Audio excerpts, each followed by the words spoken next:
हम क्या चाहते हैं, सफल हम किस बात में हैं, ये आत्मनिरीक्षण करना चाहिए। अगर आदमी शिक्षित हो गया और बड़े पद पर चला गया और खूब धन धान संपन्न हो गया, बड़ा भवन बनवा लिया, बड़ी लान है, बड़ा प्रांगण है, बड़ी प्रसिद्धि है, तो माना जाता है वो बहुत सफल है। लेकिन ये सफलता बाहरी है, उसकी अपनी सफलता नहीं है। सफल वह है जिसका मन संतुष्ट है, मन में शांति है। देखो कल जापान की लड़की आई थी और वो लड़की ही नहीं है, प्रौढ़ है, बड़े पद पर है, बहुत अशांत है। कहती थी हमारे देश में अशांत होकर के आत्महत्या बहुत हो रही। वो कहती थी मेरा मन भी होता था आत्महत्या करने का, लेकिन कुछ कारणवश रुक गई। शांति कैसे मिले? वो धन धान संपन्न है, ऐश्वर्य संपन्न है। मैंने कहा कि दुनिया की चमक दमक झूठी है और इसी में मन रमने से अशांति होती है, क्योंकि दुनिया के भोग जैसा चाहो मिलते नहीं हैं, और जितना मिल जाते हैं वह अंत में अपने अनुकूल नहीं रहते हैं, बदल जाते हैं और छूट जाते हैं। इसलिए सदैव अशांति बनी रहती है। दुनिया की चमक दमक से मन जब लौटेगा, अंतर्मुख होगा, तब शांति मिलेगी। तो उसने कहा इसका उपाय क्या है? मैंने कहा दुनिया के रूप को देखो, सब परिवर्तनशील है, कुछ स्थिर नहीं। कारण कार्य का प्रवाह है, कारण है कार्य है, मूल जड़ तत्व कारण है, और दुनिया की जितनी निर्मित वस्तुएं हैं वो एक कार्य हैं, और जो निर्मित होता है वो बदलता और मिटता है। कोई निर्मित वस्तु स्थिर नहीं रहती है। जिसमें आज चिपकाहट होती है, कुछ दिनों के बाद उससे वितृष्णा होती है, लगता है कुछ नहीं इसमें। इसमें बैठे हुए बूढ़े लोगों को मैं कहता हूँ, जो बूढ़े हैं वे भी एक दिन दूल्हा बने थे। जितने बूढ़े हैं सब दूल्हा बने थे। लेकिन आज उससे कोई योग पूछे कि बाबा जब आप दूल्हा बने थे आज कैसे लगता है, तो चिढ़ जाएगा कहेगा मेरा मजाक उड़ाते हो। अब उसका दूल्हा बनना याद कराना, जब दूल्हा बना था कितना जोश था, आज दूल्हापन नहीं है। सारा संयोग क्षणिक है, सब कुछ बदलता है। इसका विचार करो, चिंतन करो। उसको आंसू आ गए, बहुत भावुक हो गई। उसको लगा कि मुझे सूत्र मिला,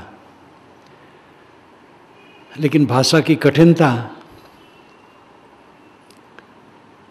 वह पीड़ित है।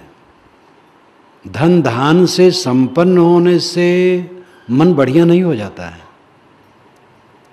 किसी के धन धान्य है और मन भी बढ़िया है, मन भी अच्छा है, तो धन धान्य से नहीं है, साधना से, विवेक से। कोई अपने एसी कार में चल रहा है, प्राइवेट कार में, चिंतित भी हो सकता है, प्रसन्न भी हो सकता है। चिंतित है तो मन के विकार से, प्रसन्न है तो मन की निर्मलता से, कार से नहीं। एक व्यक्ति बस में बैठा जा रहा है, बस में खूब भरे हैं लोग, गर्मी है, लेकिन जिसका मन निर्मल है उस भीड़ में बैठ करके भी वो स्वर्ग में है। और एसी कार में है, प्राइवेट कार में, और मन निर्मल नहीं है तो नरक में है। कार दूषित नहीं है, सरकार का दोष नहीं है, दोष हमारा है। हमने अपने मन को समझा नहीं, अपने मन को ठीक करने की चेष्टा नहीं की। जीवन भर दुनिया की चमक दमक में प्रलुब्ध रहे, जो मिथ्या है, स्थिर नहीं है, क्षण क्षण भागता है। हम भावुक हो जाते हैं, जो सामने दिखाई देता लगता ऐसे रोज रहेगा। इसी में भावुक होकर के कैसे कैसे पाप लोग करते हैं। राजकाज में कितना बड़ा पाप होता है, ऐश्वर्य के लिए, पद के लिए, गद्दी के लिए खून खराबा, सामूहिक हत्या, और न मालूम कितने छल कपट तो होते ही हैं। तो ये सब भोग के कारण है, भोग की इच्छा, और भोग सब रोग हैं। भोग में भी संतुलन रखे बिना कोई सुखी नहीं रह सकता है। भोजन करना है, भोजन कोई आवश्यकता से अधिक करेगा तो दुख पाएगा। संतुलित भोजन होना चाहिए। इसलिए संसारी स्थिति में वहाँ भी भोग पर संयम की जरूरत है। मेरी पुस्तक ब्रह्मचर्य जीवन जब मैंने लिखी तो गार्हस्थ ब्रह्मचर्य एक अध्याय रखा, नारियों का एक अध्याय रखा, युवकों का एक अध्याय रखा। गृहस्थी में भी ब्रह्मचर्य की जरूरत होती है। लोग गृहस्थ क्यों होते हैं? क्योंकि वे समझते हैं हम अपने को संभाल नहीं पाएंगे। जवानी आने पर नर और नारी दोनों को अंग मिलन की चेष्टा होती है। इस चेष्टा पर संयम करके अपनी आत्मा की तरफ आ जाना, ये बड़ी बात है। ये कोई कोई कर पाते हैं, बाकी जानते ही नहीं हैं। जानते भी तो कर नहीं पाते हैं। इसलिए विवाह जरूरी है। विवाह नहीं करेंगे तो समाज प्रदूषित होगा, वे प्रदूषित होंगे, समाज प्रदूषित होगा। इसलिए विवाह जरूरी है। विवाह विशिष्टम वहनम, विवाह का अर्थ है विशिष्ट ढंग से वहन करना। लड़की का लड़का, लड़का का लड़की ठीक ढंग से निभाए, दोनों प्रेम समता से रहें। आंगिक चेष्टा थी, आंगिक मिलन की चेष्टा थी, आकर्षण था, युवक को युवती के लिए, युवती को युवक के लिए। विवाह हुआ, अच्छा हुआ। अब देख लिए, एक बार, दो बार, 10 बार, अनेक बार देख लिए, तो अब तो वैराग होना चाहिए। जिसमें हमारा आकर्षण था वो मिथ्या ठहरा। उद्वेग, अशांति, मलिनता, तृष्णा, यही सब उसमें, और कुछ नहीं। संतान के लिए, गर्भाधान के लिए ठीक है बस, बाकी नहीं। तो गृहस्थी में पहुंच करके फिर वैराग्य होना चाहिए। जो सीधे वैराग करें वो सीधे करें।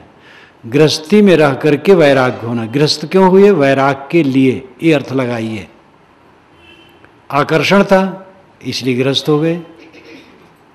अब उसको देख लिए तो समझना चाहिए, और समझ करके वैराग्य बढ़ना चाहिए। संयम करना चाहिए। जितना संयम करोगे शरीर ठीक रहेगा, मन ठीक रहेगा, अध्यात्म में मन लगेगा। इसलिए गृहस्थ नर नारी को भी अपने ढंग से ब्रह्मचर्य का पालन करना चाहिए। जितना बन सके अपने को संभालना चाहिए। हमारे अंदर की जो लालसा है बाहर भोगों के लिए, वही हमारे मन को मैला करती है। और वो जितना बढ़ता है विकार, उतना हिंसा, हत्या, लूटपाट, ये सब होता है। बहुत नहीं बढ़ता है तो छल कपट, छल कपट से चोरी बेईमानी, सभ्यता की चोरी की जाती है। और जब बहुत बढ़ जाता है तो मारपीट, लूट फूंक भी होता है। भोगों का जहाँ त्याग है वहाँ अहिंसा है, हिंसा नहीं है, पीड़ा नहीं है। जितना भोगों का त्याग होगा उतनी अहिंसा होगी। इसके लिए उदाहरण महाकाव्य, 2 महाकाव्य हैं आर्यावर्त के। आर्यावर्त नेपाल और भारत दोनों आर्यावर्त है।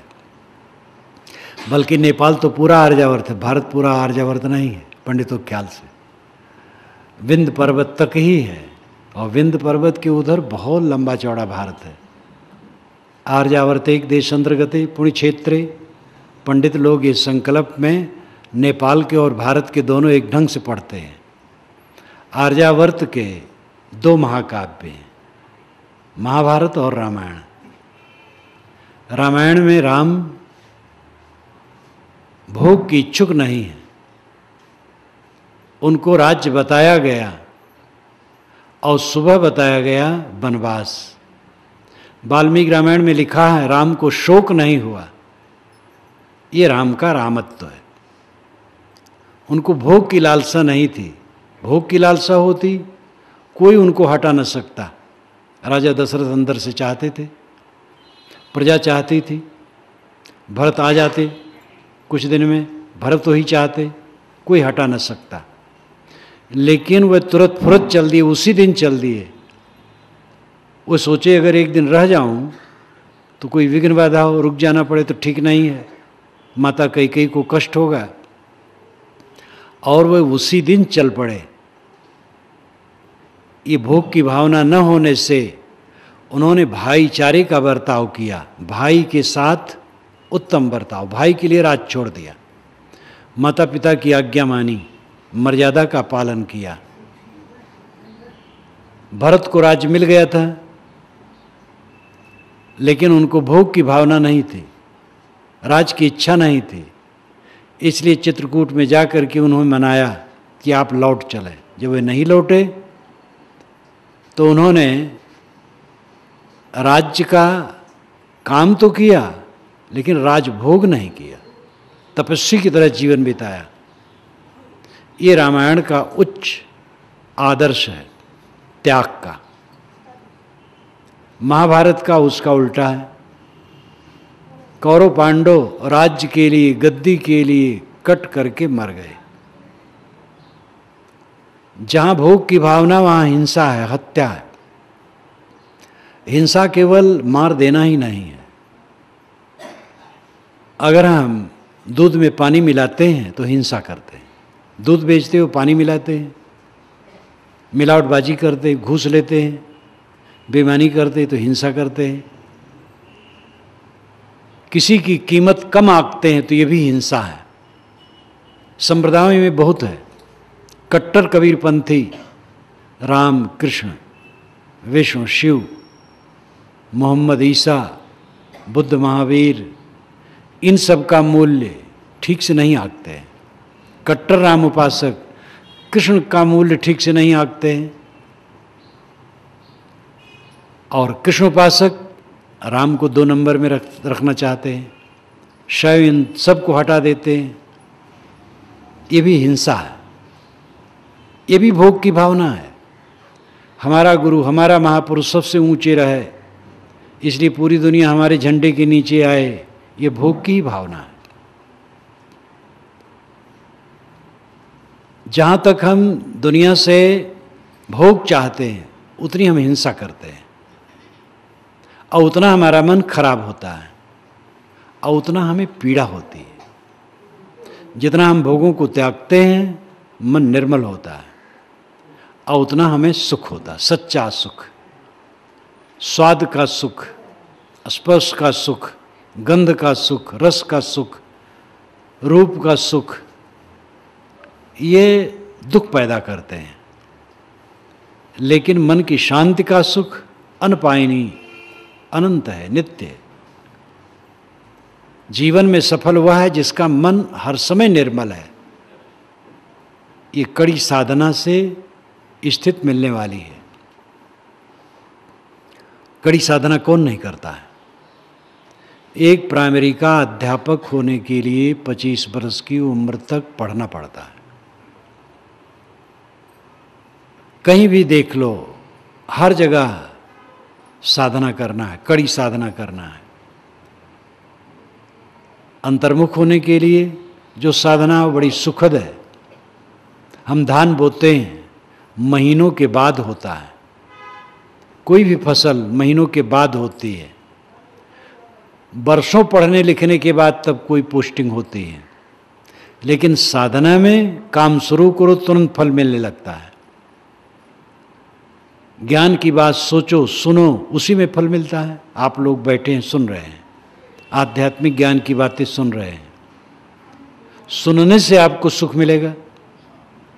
मन एकाग्र होकर के सुन रहे हैं तो सुनने से सुख मिलेगा, और सुन करके जितना विचारेंगे सुख मिलेगा, उसके अनुसार आचरण करेंगे और सुख मिलेगा।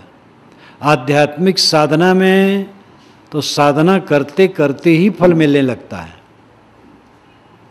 और जगह विफलता हो सकती, इसमें विफलता नहीं होती है।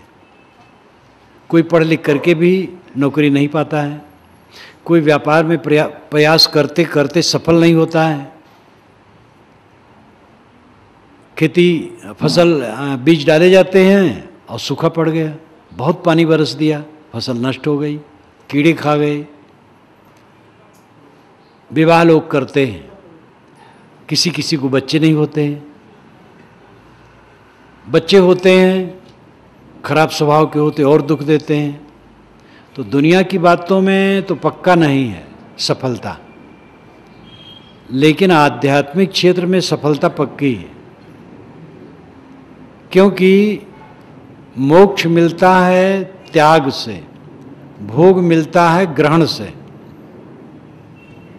और ग्रहण में सब परतंत्र हैं और त्याग में सब स्वतंत्र हैं। सामने का मकान मुझे मिल जाए, इसमें हम परतंत्र हैं, मकान वाला क्यों देगा? लेकिन मकान वाला कहे महाराज आप यहीं रहिए, सदा के लिए मैं आपको देता हूँ, और मैं कहता हूँ नहीं मैं तो जा रहा हूँ, तो मुझे वो क्या करेगा? पकड़ नहीं सकता है। पाने में हम परतंत्र हैं, छोड़ने में परतंत्र नहीं है। छोड़ने से मोक्ष मिलता है, पाने से भोग मिलता है। और संसार की वस्तुओं को पाना टेढ़ी खीर है।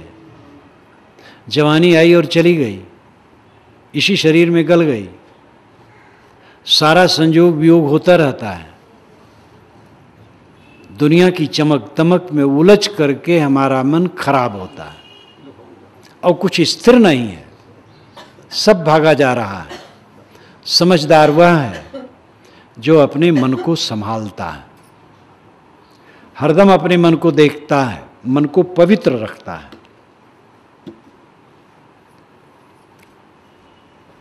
प्रत्यक्ष, परोक्ष और अपरोक्ष, ये तीन विषय हैं, ध्यान दीजिए। प्रत्यक्ष, परोक्ष और अपरोक्ष। आँख आदि की इंद्रियों से जो जानने में आता है ये प्रत्यक्ष है, ये सारा संसार प्रत्यक्ष है। और परोक्ष जो इंद्रियों से नहीं, मन द्वारा जिसकी कल्पना होती है, जैसे भूत प्रेत, देवता, ईश्वर, लोक लोकांतर, स्वर्ग नरक, लोक, ये सब परोक्ष है। ये मन की अवधारणाएं हैं, मन की कल्पनाएं हैं, मन के नक्शे हैं। तीसरा अपरोक्ष है। अपरोक्ष का मतलब स्वयं प्रत्यक्ष आत्मा, खुद। संसार के सभी मनुष्य प्रत्यक्ष में डूबे रहते हैं। शरीर सामने है, शरीर में ममता, मोह, आसक्ति और इंद्रियों के भोग में उन्मत्तता, न्याय अन्याय छोड़ करके उसके पीछे लग जाना। तो देह सामने प्रत्यक्ष है, और देह के साथ मिले हुए प्राणी पदार्थ, घर मकान, जगह जमीन, कारखाना, दुकान, ऑफिस, सारा प्रपंच जो सामने है, ये सब प्रत्यक्ष है। पढ़े और अनपढ़ सब की दृष्टि केवल प्रत्यक्ष में डूबी रहती है। लगता है शरीर ऐसे रहेगा, धन ऐसे रहेगा, पद ऐसे रहेगा, सब चीज़ ऐसे रहेगी, लेकिन ऐसा रहता नहीं। एक थानेदार जब रिटायर्ड हुए, कुछ दिनों के बाद वह मैदान में कंडा बीनते थे। पशु चरते हैं तो टट्टी कर देते हैं, बैलगाय, वो सूख जाता है, उसको बीन रहे थे, बीने, और बीन करके फिर किसी द्वारा घर ले आए। घर वाले डांटते रहे, जो जीवन भर दूसरों को पीटे थे, गाली दिए थे, थानेदार का तो काम ही वो है। बुढ़ापा में बेचारा कंडा बीनता था और घर वाले उसको उल्टा पलटा कहते रहते थे। माया का ऐसा चक्र है, चक्र जैसे घूमता है तो नीचे वाला हिस्सा ऊपर चला जाता है, ऊपर वाला नीचे आ जाता है। सारा संसार चक्र की तरह है, यहाँ कुछ स्थिर नहीं है। राजे महाराजे सड़क पर आ जाते हैं और सड़क वाले बड़े पद पर चले जाते हैं, और अंत में किसी के साथ कुछ नहीं रहता है। इन प्राणी पदार्थों में हर इंसान उलझा है, भूल गया कि असली काम क्या है, मैं कौन हूं, जगत क्या है, कर्तव्य क्या है। सुख सबसे प्रिय है।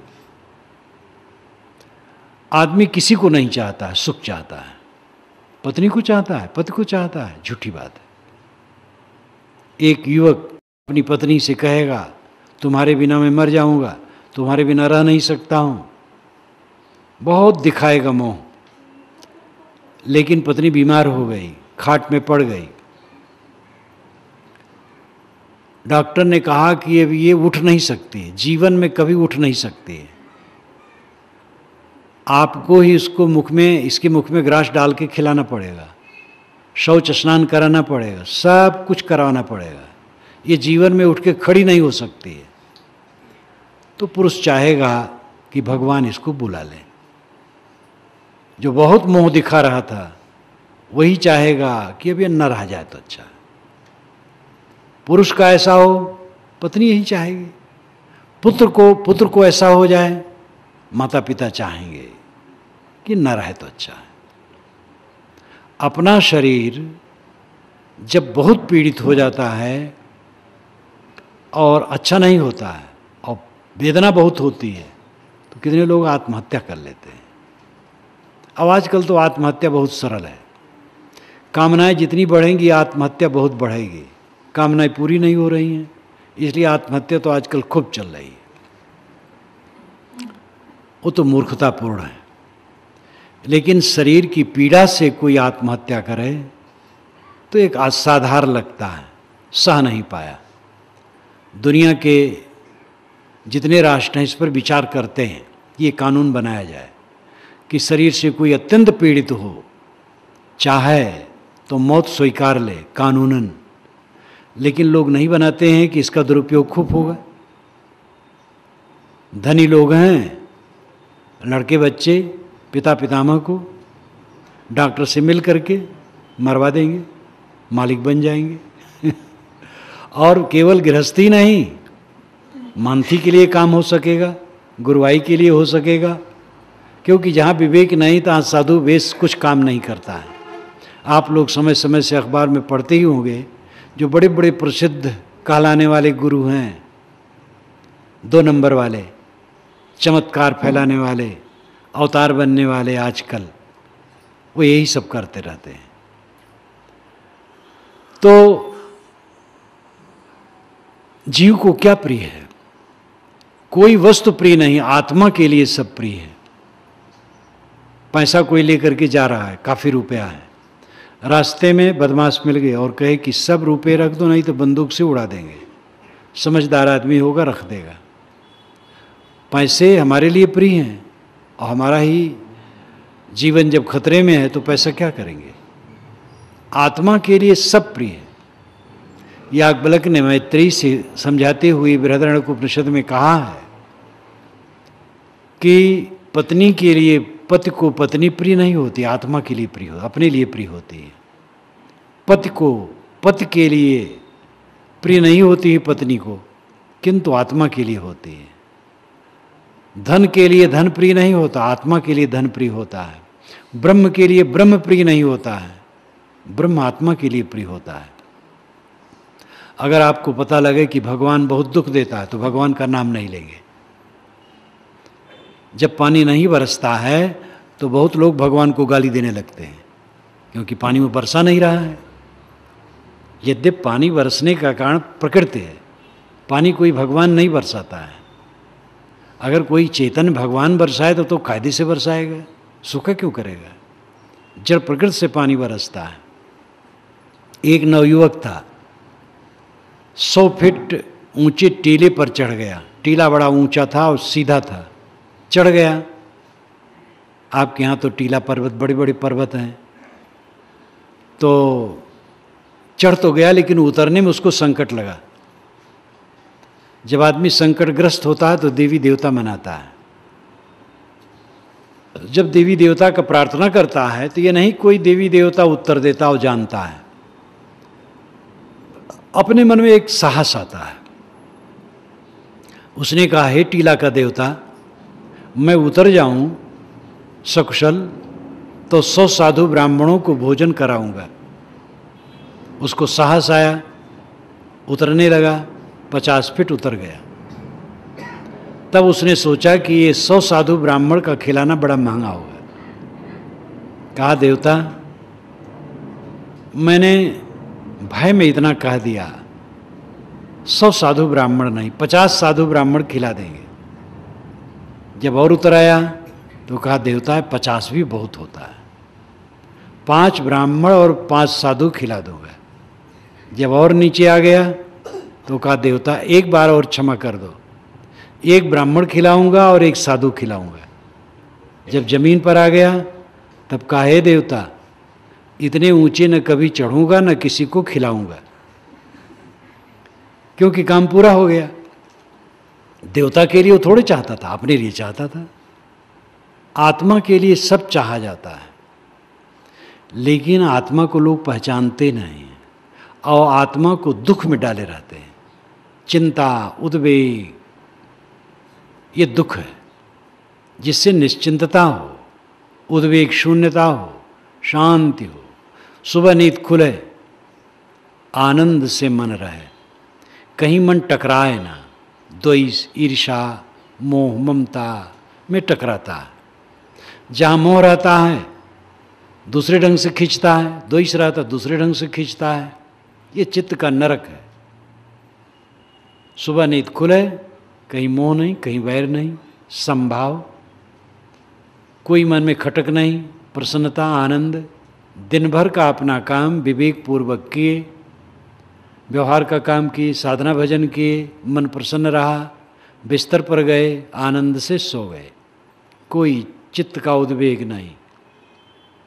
सुख से सोना, सुख से जागना, सुख से जीना और सुख से मरना, ये जीवन की सफलता है।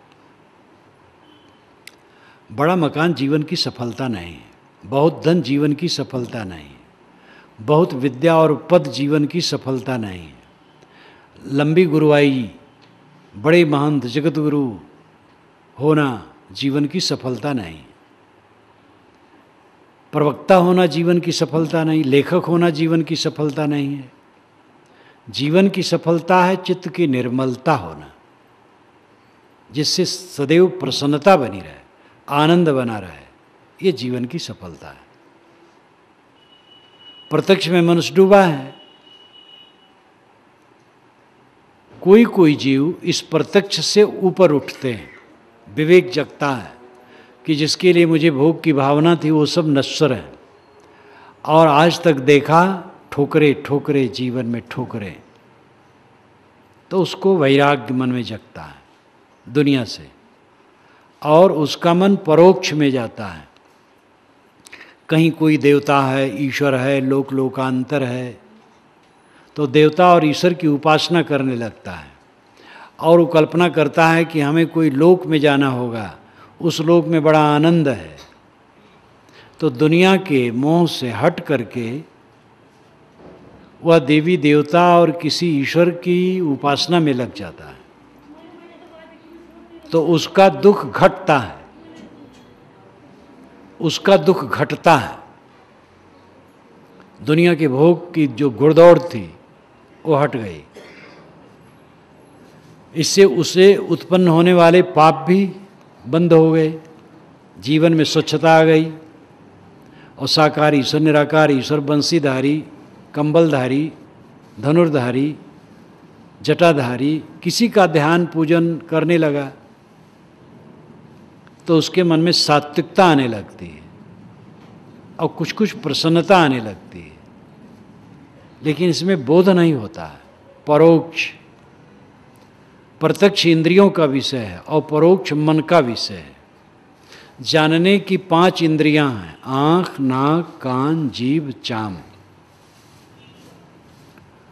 इन 5 से हम जितना संसार को जानते हैं, यही 5 में संसार है। 5 विषय में शब्द, स्पर्श, रूप, रसगंध, ये सब प्रत्यक्ष है।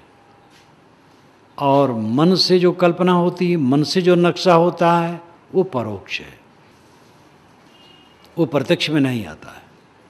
मन की अवधारणा, मन की कल्पना, मन का अनुमान, मन का नक्शा बनाते हैं। अलग अलग ईश्वर की कल्पना सबकी है, भिन्न भिन्न मतों के ईश्वर अलग अलग हैं, देवता अलग अलग हैं। और देवता चित्त न धरई, गोस्वामी जी ने कहा, केवल हनुमान जी में मन लगा और देवता चित्त न धरई। लेकिन दूसरे लोग शैव हैं, कभी नहीं पसंद करेंगे, शिव सर्वोपरि।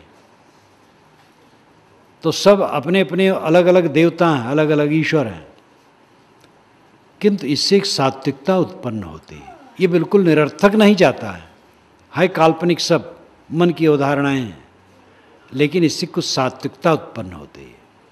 जब अपरोक्ष बोध होता है आत्मा का, तब पूरा काम होता है।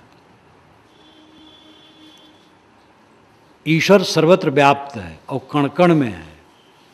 अगर इसको हम वैज्ञानिक दृष्टि से देखें तो इसका अर्थ ये होगा कि नियम सर्वत्र व्याप्त है और कण कण में है, वो नियम ही ईश्वर है। प्रकृति के नियमों से 6 ऋतुओं का परिवर्तन होता है, दिन रात बनते हैं, और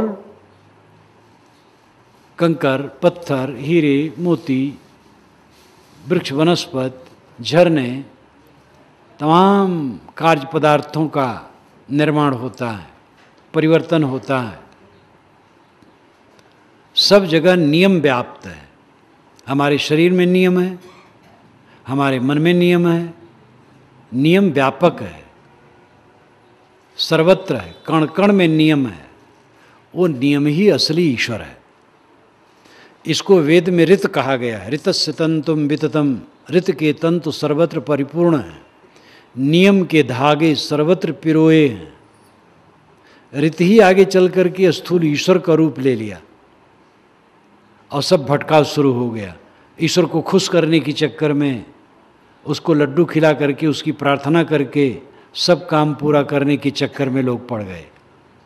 नियम ठीक है, नियम से चलोगे सुखी रहोगे, नियम का उल्लंघन करोगे दुखी रहोगे।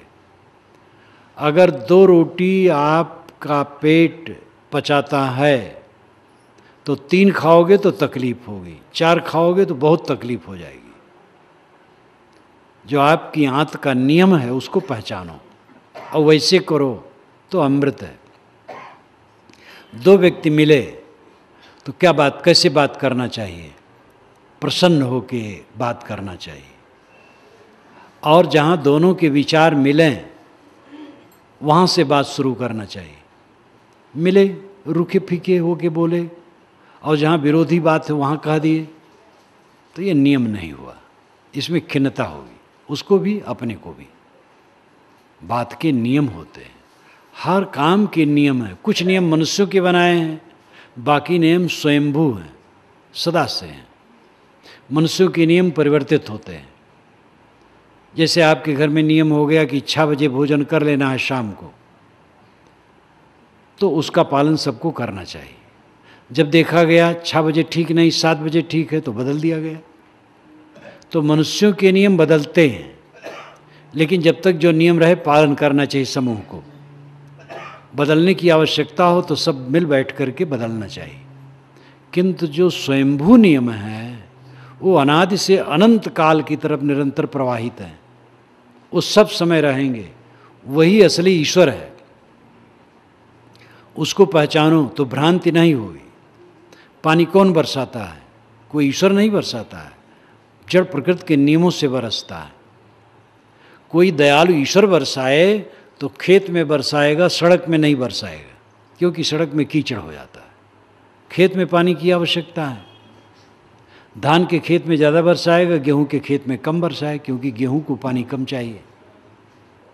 भूचाल नहीं लाएगा, उत्पात नहीं लाएगा। भूचाल आती है प्रकृति के नियमों से, पानी बरसता है प्रकृति के नियमों से। वो प्रकृति का नियम ही ईश्वर है। अगर कोई पाप करता है तो दुख पाता है, पुण्य करता है सुख पाता है, ये नियम है। लेकिन लोग पाप करके ईश्वर को खुश करके पाप से छूटना चाहते हैं, पाप के परिणाम से। जो नियम रूपी ईश्वर है तो छोड़ता नहीं है, इसीलिए नियम को मानना छोड़ दिया गया, अपने तरफ से ईश्वर बना लिया गया। जो लड्डू खाने वाला है, खुश होने वाला है, अगर प्रार्थना करो तो खुश हो जाता है, और लड्डू दो तो और खुश हो जाता है।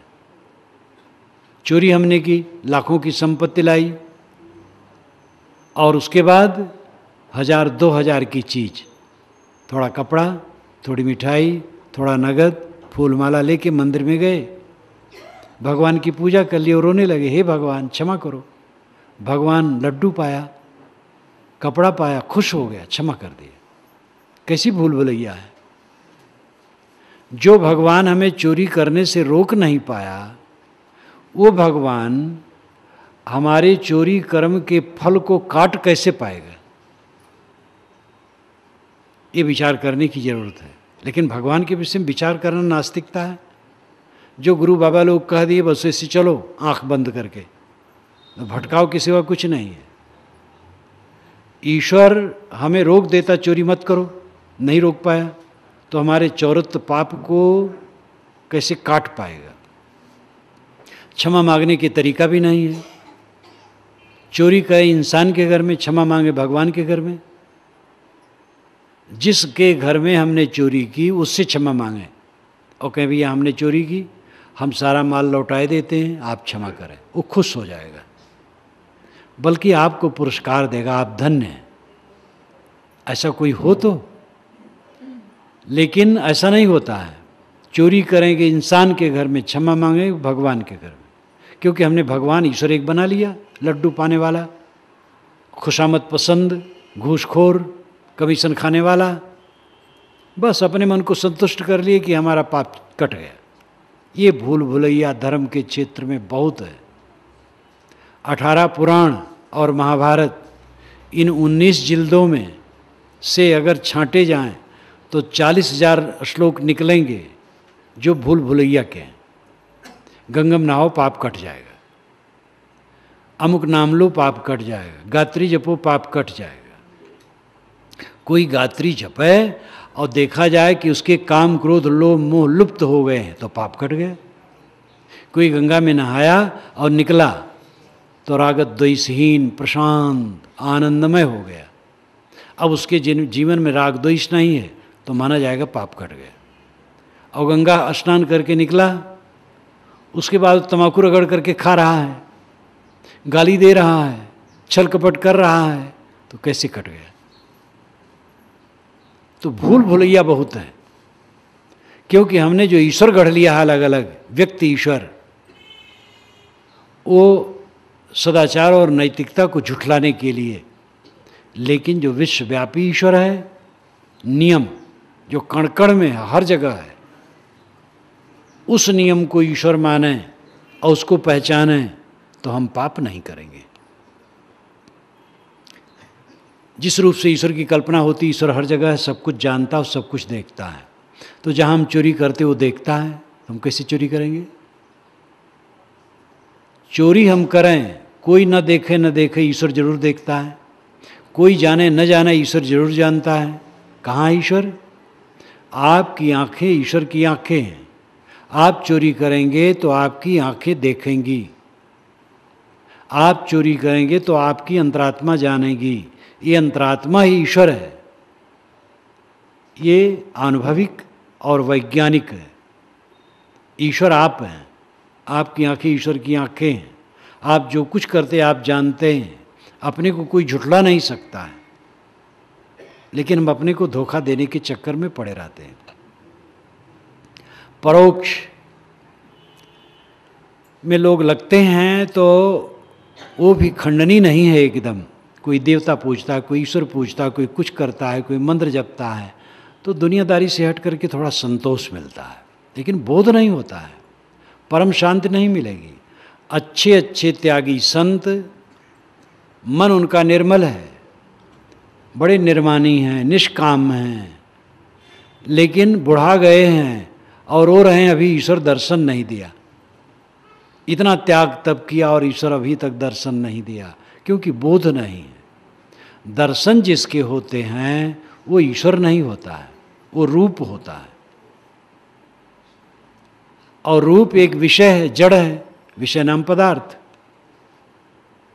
श्रुतियों में कभी कहीं नहीं कहा गया है कि ईश्वर के दर्शन होते हैं।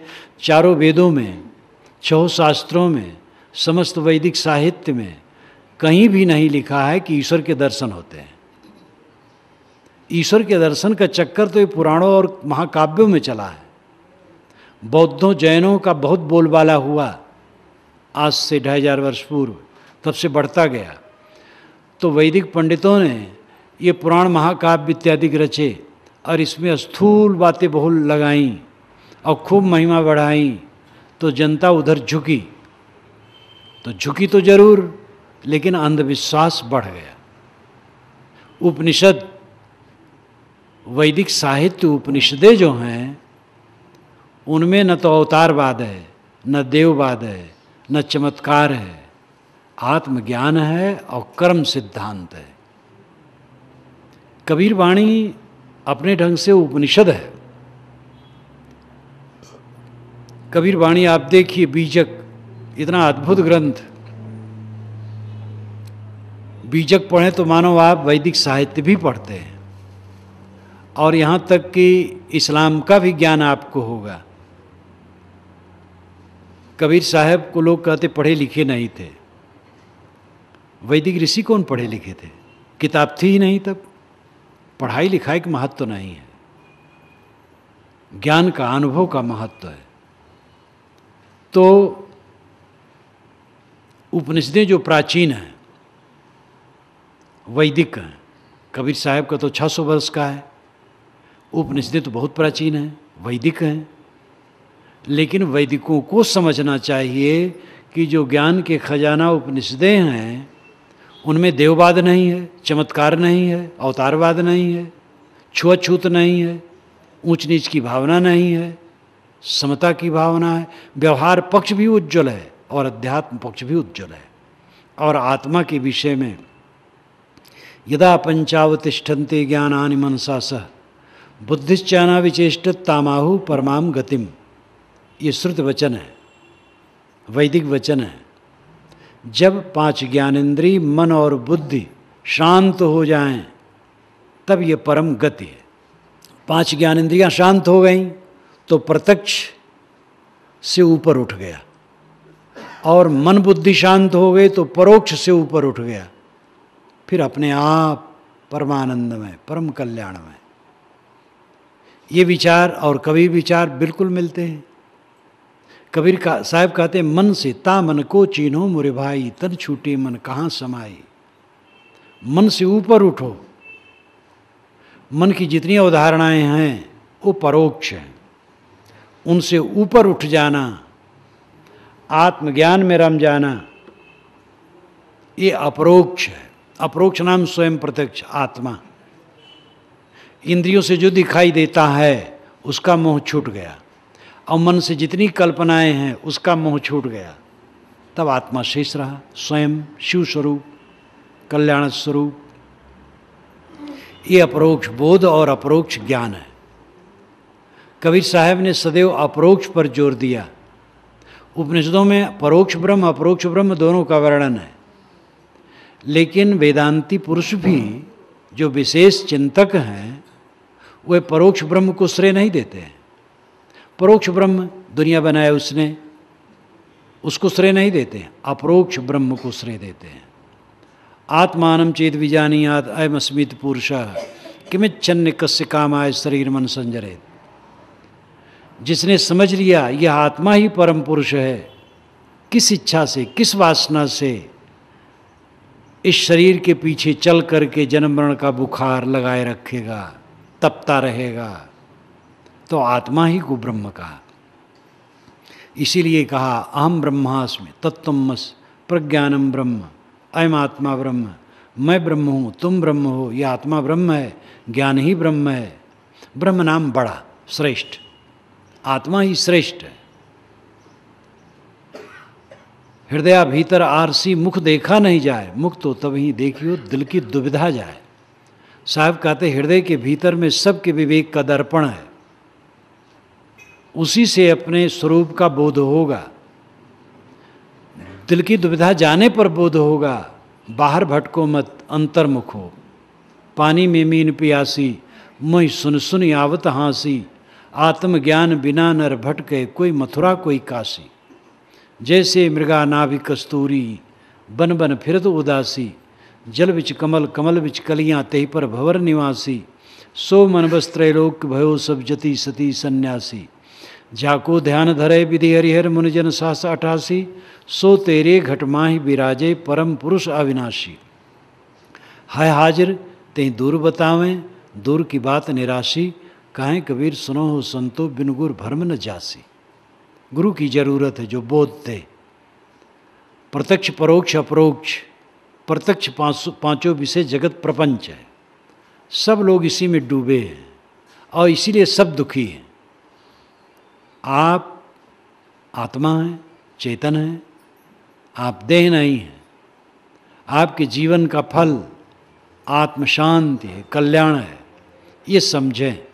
दुनिया की चमक दमक से ऊपर उठें, आखिर छोड़ना है, त्याग करना है सबन को, बचत न कोई दिखाए, चाहे तजे दुख भोग के, चाहे प्रथम हटाए। ये श्री विशाल साहब कहते हैं त्याग सबको करना, कोई बचते नहीं दिखता है। चाहे दुख भोग के हटे और चाहे पहले हटा दे, चाहे जूता लात खा करके हटे और चाहे पहले हट जाए। पहले त्याग दिया, शांति मिल गई, बूढ़ा हो गया, निकम्मा हो गया, भोग ही नहीं है, पदार्थ ही नहीं है, रो रहा है, क्या करें। खाने का मन तो होता है लेकिन पचता नहीं है, हलवा कैसे खाएं। पान तो खाने का मन होता है, उसमें सुपारी भी रहती है लेकिन दांत ही नहीं है, तो जूता लात खा करके छोड़ना है। वो कहानी एक दो आदमियों ने एक सेठ से 100 रुपये उधार लिए और कहा महीने भर में दे देंगे। एक ने दे दिया, दूसरा नहीं दिया, बड़ा चालाक था। कई महीने बीत गए, सेठ पकड़ पाया, उसको बंधवा दिया, कहा रुपये दो तब छोड़ेंगे। कहा सेठ जी रुपये नहीं है। कहे रुपये नहीं तो 100 प्याज खा लो तो हम छोड़ देंगे। प्याज तो यहाँ जानते होंगे इस भाषा में, प्याज, हाँ, तो 100 प्याज खा लो तो हम रुपये छोड़ देंगे। तो कहे खा रख दो। 2-3 खाया तो ऐसे परेशान हो गया, कहीं नहीं खा पाएंगे। तो एक 600 मिर्चा खा लो तो छोड़ देंगे। तो जोश में होश तो रहता नहीं, कहा रखो खा लेंगे। तो 1-2 खाया तो ऐसे मुंह कलेजा जलने लगा। तो सेठ ने कहा 100 जूते खा लो तो हम रुपये छोड़ देंगे। तो सोचा वो खाना तो है नहीं, सहना है। पेट के बल लेट गया, पीठ पर जूते पड़ने लगे। जब 20 जूते पड़े तो दिमाग ठंडा हो गया। तो कहा सेठ जी हम रुपये दे देते, आप छोड़ दीजिए। तो घर से रुपये मंगा दिया, छोड़ दिया गया। समझदार वह है जो पहले रुपये दे दिया। ये तो बदनाम हुआ, प्याज खाए, मिर्चे खाए, जूते खाए, रुपये दिए। तो त्याग तो सबको करना है। विवेक से पहले से त्याग करने शांति मिलेगी। जब निकम्मा हो गया, घर वाले छोड़ दिए, तब घर से वैराग लग गया तो क्या होगा। घर में रहते रहते समर्थ होते हुए वैराग करो। मैं गृहस्थों को नहीं कहता हूँ घर छोड़ दो, घर में रहो, घर में वैराग करो। एक दिन तो निकलना है। क्या साधुओं को मरना, गृहस्थों को नहीं मरना है? सबको मरना है। मरना है जब अवश्य मोहब्बत करना झूठा, करिए भजन विचार विषय से रहिए रूठा, निर्मल साहब ने कहा। तो पहले से वैराग करो। मैंने शुरू किया था कि हमारे जीवन की सफलता किसमें है। घर, मकान, जमीन, पद, प्रतिष्ठा, विद्या, अधिकार, गुरुआई, महंती, बड़ा घर, बड़ा मठ, इस समय हमारी सफलता नहीं। बड़ा लेखक हो जाना भी सफलता नहीं है, बड़ा प्रवक्ता हो जाना भी सफलता नहीं है। असली सफलता है निर्मल मन का होना, प्रसन्न मन का होना। निर्मल मन ही प्रसन्न होता है। सोते जागते चलते फिरते हर समय आनंद कंद रहना, इस देह में रहते रहते मुक्त जीवन बिताना, ये सफलता है। आप कहेंगे ये साधुओं के लिए, गृहस्थों के लिए नहीं है। गृहस्थ साधु के लिए नहीं कहा जाता, मनुष्य के लिए कहा जाता है। न स्त्री के लिए कहा जाता, न पुरुष के लिए, न गृहस्थ न विरक्त के लिए, मनुष्य के लिए। स्त्री पुरुष सब मनुष्य हैं, गृहस्थ विरक्त सब मनुष्य हैं।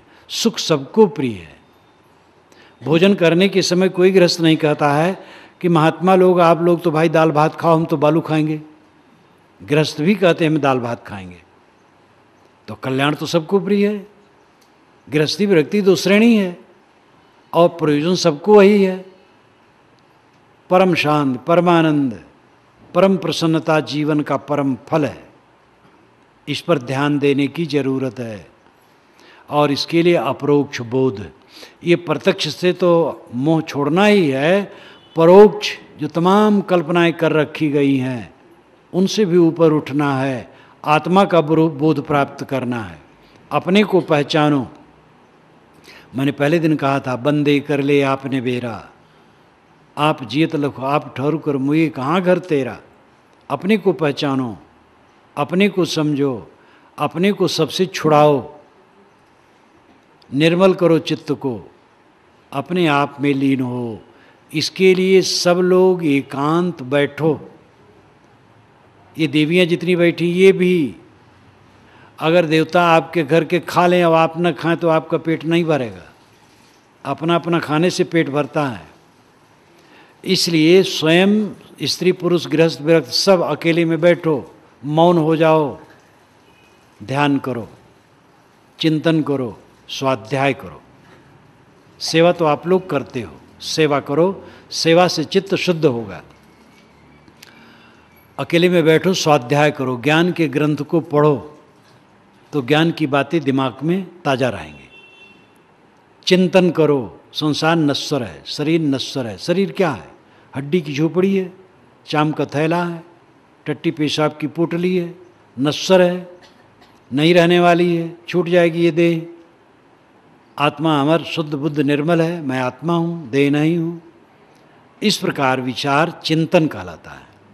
इस चिंतन से मन की इकाई धुलती है और फिर ध्यान, मन को एकाग्र करने का अभ्यास करो। आंखें बंद करो और बंद आँखों में अंधकार प्रकाश जो दिखाई दे उसी में मन को ठहराओ।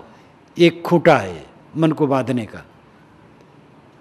और अगर एकाग्रता होगी तो उसमें प्रकाश दिखाई देगा, सड़क जैसी दिखाई देगी, चिंगारी जैसी दिखाई देगी। एकाग्रता नहीं होगा तो नहीं दिखाई देगी। यद्यपि वो कोई आत्मा परमात्मा नहीं है, वहाँ की गर्मी है, लेकिन मन को बांधने की एक खूंटा है। सांस आती जाती है अपने आप, सांस पर मन ठहराओ, कुछ ना ध्यान ख्याल करो, केवल सांस को सोचो और सांस पर मन ठहराओ। ऐसा अभ्यास करो। ये ध्यान की एक प्रक्रिया है। अनेक प्रक्रियाएं हैं। हम लोगों का जो ध्यान खास है पारक सिद्धांत का, वो साक्षी भाव है। नदी के किनारे बैठे, नदी में तरंगे आती और जाती हैं। जो तट पर बैठा है वो केवल देखता है, बहता नहीं। ऐसे मन को देखो, मन में बहो ना। जो याद आए, जो संकल्प आए, उसको उदास होकर के देखो, उसमें मिलो ना, छोड़ते जाओ, छोड़ते जाओ। ये इसको कहते दृष्टाभ्यास, साक्षी अभ्यास। और ये करते करते ऐसी अवस्था आती है कि संकल्प शांत हो जाते हैं। वैराग और अभ्यास दोनों बढ़ते हैं तभी होता है। और वैराग शब्द आए तो आप मत समझिए कपड़ा बदलना और आश्रम बदलना। जिनकी हिम्मत है वह आश्रम बदल दे, कपड़ा बदल दे, ठीक है, घर छोड़ दे, साधु के पास चले जाए, मठ में रहें। और गृहस्थी कपड़ा तो बदल ही जाता वहाँ जाने पर। तो जिनकी ऐसी हिम्मत है करें, लेकिन जानबूझ के करें। ऐसा नहीं कि जाएं और फिर घबराएं तो फिर घर लौटें। घर में हुआ खटपट, चल बाबा के मठ पर, और मठ पर बताया काम तो बंदे रमता राम। तो ऐसा न करें। घर में रहें, कहीं रहें, वैराग सबको जरूरी है। वैराग मोह न करना, जिस संसार को छोड़ना है मोह छोड़ करके उद्धार होगा। वैराग जितना बढ़ेगा, स्वाध्याय चिंतन ध्यान जितना बढ़ेगा वैराग बढ़ेगा। वैराग बढ़ेगा तो निर्विकल्प समाधि लगेगी। जब आसक्ति चारों तरफ टूटेगी तो मन एकाग्र होगा। बाहर की आसक्ति भीतर प्रवेश करने में बैरियर है, और वैराग्य से कटेगी। वैराग मन की विवेक शक्ति से उत्पन्न होता है, कपड़ा बदलने से नहीं, आश्रम बदलने से नहीं। उसके लिए पुरुष अधिकारी हैं और स्त्री नहीं, इसी बात नहीं, सब अधिकारी हैं, मानव मात्र अधिकारी हैं। अनासक्त होकर के अभ्यास करो, वो दशा आएगी। इस प्रकार अकेले में सब लोग रोज बैठना शुरू करो। नहीं 2 बार 3 बार तो 1 बार तो बैठो, नहीं 2 घंटा 3 घंटा आधा घंटा बैठो। बहुत व्यस्त लोग हैं, 15 मिनट बैठें, कुछ शुरू तो करें, देखेंगे आदत बनेगी और उधर उन्नति होगी। और अगर ऐसे बतकही में रह जाएंगे, केवल अभ्यास नहीं करेंगे, तो चित्त की निर्मलता नहीं होगी। इन बातों पर ध्यान देना चाहिए और अपने जीवन की सच्ची सफलता को हमें समझना चाहिए। सच्ची सफलता है मन की निर्मलता और आत्म संतोष की प्राप्ति। इसी के साथ मैं अपनी वाणी को विराम देता हूँ।